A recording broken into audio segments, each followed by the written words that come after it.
I'm back. And this will going to be the second episode of my Mom Diaries. So, tingnan nyo naman guys, napaka-realistic, ang init. Kakatapos lang maligo ng aking anak. And of course, naligo na rin ako. Pero ang init ngayon guys. Kahit makulimlim, mainit pa rin. Hindi ko alam kung bakit. By the way, it's already June 24, 2026. It's currently 11:29 a.m. and hindi pa ako nagbe-breakfast. So, I have here my matcha na nabili ko kagabi sa may Cafe Highway malapit dito sa amin. And of course, eto. Ay, nakita yun, bebe. I have here Omori. A cheese bread. Napakasarap niya guys. Try nyo, promise. I think nasa 60 pesos to. 6 na and 10 pesos isabe. Medyo mahal pero masarap.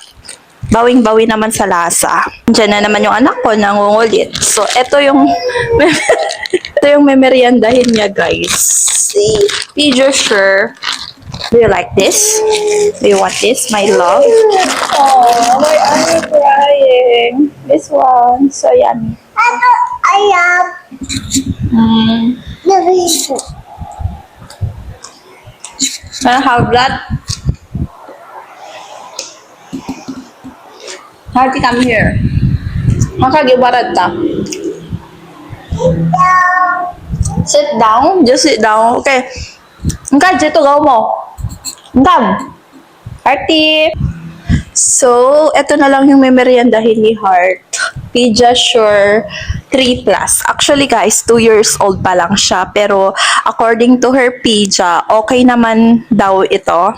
Basta, hindi lang palagi. Kasi guys, meron siyang allergy sa milk.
Done with our nails, guys. So, tignan nyo naman, very matcha.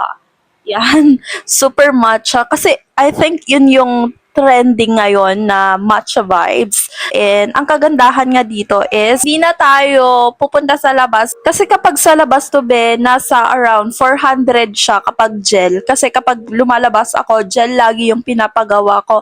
And now, regular lang siya. And I think nasa 200 din to. Eh, sayang naman, ibibili ko na lang ng diaper tsaka gatas ng anak ko, diba? So, ayun. Perfect. So, pwede na tayong mag-faceless affiliate sa my TikTok and sa my Shopee. Guys, tignan nyo naman, dito sa my YouTube, walang ka-filter-filter. Tignan nyo naman, napaka-oily pa yung face ko. Nagpapakita ko sa inyo. Pero sa ibang app, na pinagkakakitaan ko, hindi ako nagpapakita ng face.